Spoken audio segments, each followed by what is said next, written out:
G'day everybody, it's Dave from Wing Chun Mindfulness. This is the second episode of Secrets Hidden in Plain Sight in Wing Chun. I decided to make this one because I got such a positive response from all you guys. Thanks so much for all the great comments and the feedback, and that's what I like.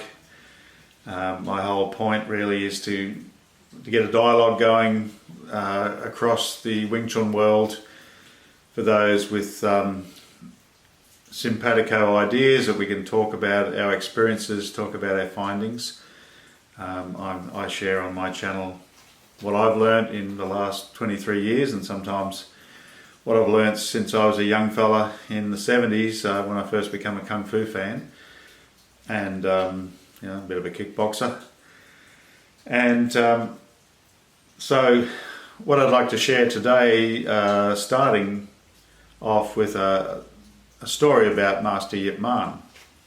Now, I found this story a number of years ago, and I refound it yesterday. It's from this website, the British Wing Chun Association, and Siu Martin wrote to me. Well, I wrote to him, asked him where he got the story from. He wrote back and said that he'd heard it either from Master Yip Chun or Master Yip Ching, the two sons of Master Yip Man. So he says, there is an oft-quoted story about Yip Man placing some wet rice paper on his shoulders and then practicing Siu Nim Tau. By the time he had finished the form, the paper was dry. Whether this is true or not could never be verified for sure, but it is a lesson in patience for the form. So that's a great story. Wet rice paper is obviously quite thin paper, but just on the surface level, that story indicates that he believed in really taking his time practicing the form. Now, what I talked about in the last episode about Yip Man's student, Chu Shong Tin, being told by Master Yip Man, don't use any force at all. So he copied the shapes of the forms, watched the other students, saw the way they did Siu Nim Tau, and then he would take himself away for hours up on a rooftop, probably in the dark, and basically meditated, just stood there. And in the story, he was just holding out his tan sao, and he waited for that to move by itself. So, and as I explained, his son Horace talks about the sensation of something moving when you're still, which comes after a lot of time standing and practicing the form and being in the right mind state. Just waiting patiently for the subconscious mind to kick in. That's how I see it, and I believe that's absolutely right. In my own experience, using the idea of having energy in the hands and feeling that energy and cultivating it and just waiting for it to move,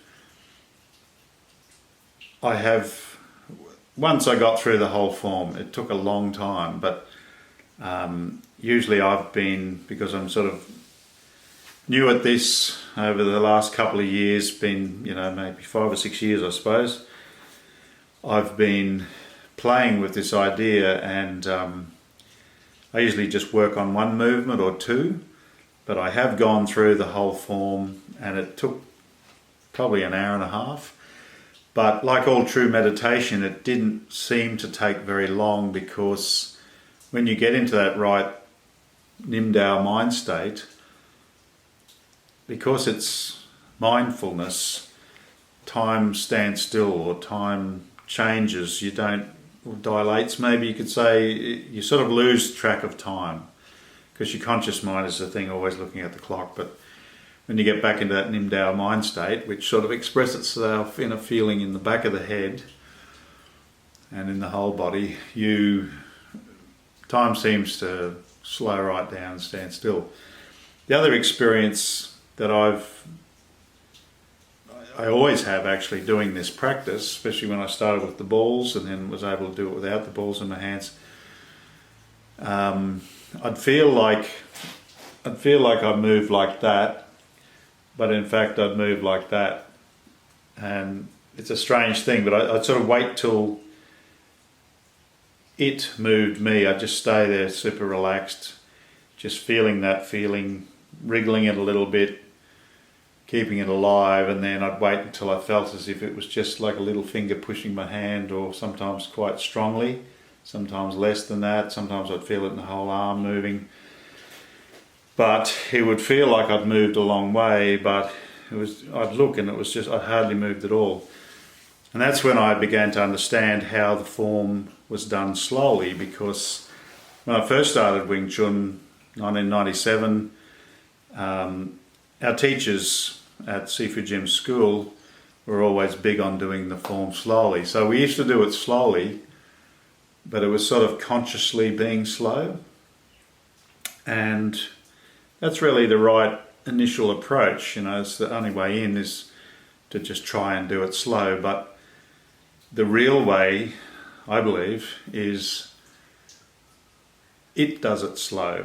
And I've mentioned in another video, especially when I get into Bill G, which is a very interesting subject, you all know that Bill G is supposed to be performed fast, and I used to try and do it fast, and then my sort of instincts said to me, no, don't bother about that, just get it right, get the right feelings going on, get your mind in your hands, just, fong song, do all the right things, and let it become fast when it wants to. And a number of times I felt this feeling as if I'm being taken into it, and it's really fast, but I'm not trying to be fast, it's just fast. It's sort of a natural fastness. So I'm talking about this subconscious mind moving Siu Nim Tau, but as you will also know, Siu Nim Tau is a mind-body state, and it's the same Siu Nim Tau in Chum Kyu, the same Siu Nim Tau in Bill G, the same in the dummy practice, the same in the knives, same in the pole, same in Chi Sao. It's all Siu Nim Tau. It's all, don't think, feel. Don't use the conscious mind, use the subconscious mind. All right, so what my takeaway from that story about Master Yip is that I don't know this, I was born when he passed away, but I certainly wasn't born when he was first teaching my Qigong in 1950. I was born in 58, so I'm a latecomer. But my feeling is that this is what he was doing when he was going really slow. It was moving him. Doing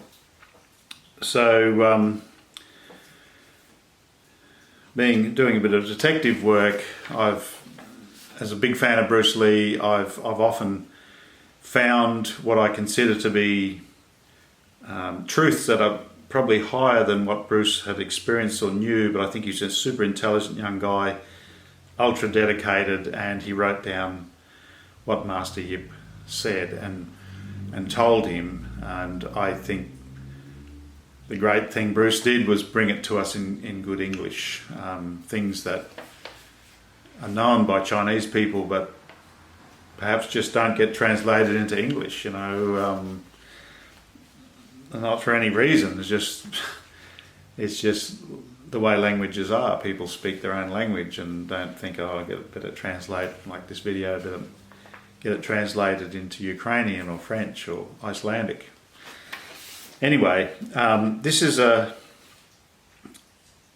something that Bruce Lee wrote, and I think this might be in the Tao of Jeet Kune Do, but it's definitely in the Tao of Gung Fu, which was a posthumously published collection of Bruce's writings. And what he says is, Gung Fu, as he always called it, rather than Kung Fu. Gung Fu is a special kind of skill, a fine art rather than a physical exercise. It is a subtle art of matching the essence of the mind to that of the techniques in which it has to work. Now, when Bruce Lee talked about Gung Fu, he mostly meant Wing Chun. And by the way, I don't believe at all that Bruce thought Wing Chun was a classical mess or any of that critical stuff he said. I don't think so. Might have got a bit like that at the end.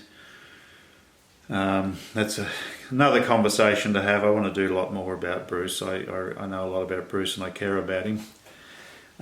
Anyway, he considered that Kung Fu is a fine art and it's a subtle art of matching the essence of the mind to that of the techniques in which it has to work. The principle of Kung Fu is not a thing that can be learned, like a science, by fact-finding and instructions in fact. The principle of Kung Fu has to grow spontaneously like a flower, in a mind free from emotions and desires, the core of which is the principle of the Tao, the spontaneity of the universe. So what Bruce is saying here is that you must be able to find the essence of the mind and match it to the techniques, which is what the forms teach us. That essence of the mind is not the essence of the conscious mind. It's the essence of the subconscious mind, or the unconscious. The word mind causes a lot of trouble because in English mind just means the normal conscious mind. It means just thinking. People don't tend to talk about the unconscious or the subconscious unless they're psychologists, or for me, artists think about it a fair bit. At least my type of artist does. Thinks about bringing new things out of the unconscious. That's sort of what inspiration is. But I love what he says here. It must grow spontaneously like a flower in a mind free from emotions and desires. And it's the key principle of the Tao, the spontaneity of the universe. So it's got to happen naturally. And this is what standing in the dark with your tanzao out waiting for it to do it. That's like a flower growing. That's like the spontaneity of the universe, the unforced happening that happens when you don't make it happen. And I love the fact that this is my hero from my youth, Bruce Lee, talking about what art actually is. And real art is not just the skill, whatever it is, whether it be kung fu or drawing or painting or playing music or throwing a basketball or surfing or whatever. That skill set's super important and the body conditioning, but it's that mind connected that makes great art. And it must grow spontaneously like a flower. And you remember me in the last video talking about this, getting stuck here and then suddenly jumping up here, and I believe the unconscious, the subconscious works on things. That's what this is. If you just practice every day and don't worry about it and don't fret about when will it move my arm, eventually it will. It's like you watch grass grow, like you just sit there and your conscious mind can't just sit there and watch grass grow. It's too boring, takes forever, but when you come back in a couple of days the grass has grown. So it just happens. So I'd like to finish off this particular video with a quote, and this is a little essay I wrote, Thoughts on the True Spirit of the Martial Artist, a number of years ago, because I really disliked the image of the martial artist being a tough, scowling thug, boasting, beating the crap out of people when they're already down, just keep beating them. I don't like that, between competitors who agree to do that, fine, but the spirit of it is sort of nasty. And I'm old school with Kung Fu and martial arts. I believe in the gentle scholar warrior, the person that has massive power but contains it, is gentle, is a protector, looks after other people, doesn't boast, doesn't have to show off, doesn't have to win, can win by not winning. Anyway, I'm going to quote from this amazing text by a Tai Chi Master called Callan Chia that I found. And apologies to Master Chia, I'm just going to swap out Tai Chi for Wing Chun in this, just so as you get it. And I have the greatest respect for Tai Chi, but what he writes here applies just as much to Wing Chun as it does to Tai Chi. So it says, practicing Wing Chun is not only about physical exercise or getting fit, nor only about techniques. One has not become a master once all the techniques have been learnt proficiently. Wing Chun is also about being able to come to the realization of the essence of one's being. There is energy and spirit everywhere, not just physical bodies, and they interact and connect energetically and spiritually. Therefore, one is not limited by just the laws of physical mechanics. Rather, one can sense and integrate into energy dynamics and vast spiritual forces. Wing Chun techniques are a means, not an end. They are the means to realize there is an internal world, the aspects of oneself, and an external world, and both relate to one another. And they should be integrated. Wing Chun techniques are also a method to activate dormant senses through training, whereby the cultivation of the physical, energetical, and spiritual body is achieved. When the dormant senses are awakened, one can perceive and relate with both the energy and spirit worlds. The atmosphere, land, plants, trees, etc. One can see a vibrant glow shimmering in the air, which is alive and full of energy and spirit. One can also sense and interact with the chi of other people. And one has the ability to channel energy through oneself to heal others. At a higher level, one can attain advanced intuition and empathy. At the highest level, one can interact with the divine spirit, which is the greatest of all. It is real and endures forever because it does not involve belief or faith. This author, Master Callan Chia, and me, empathises with the divine spirit, which resonates to the conscious level.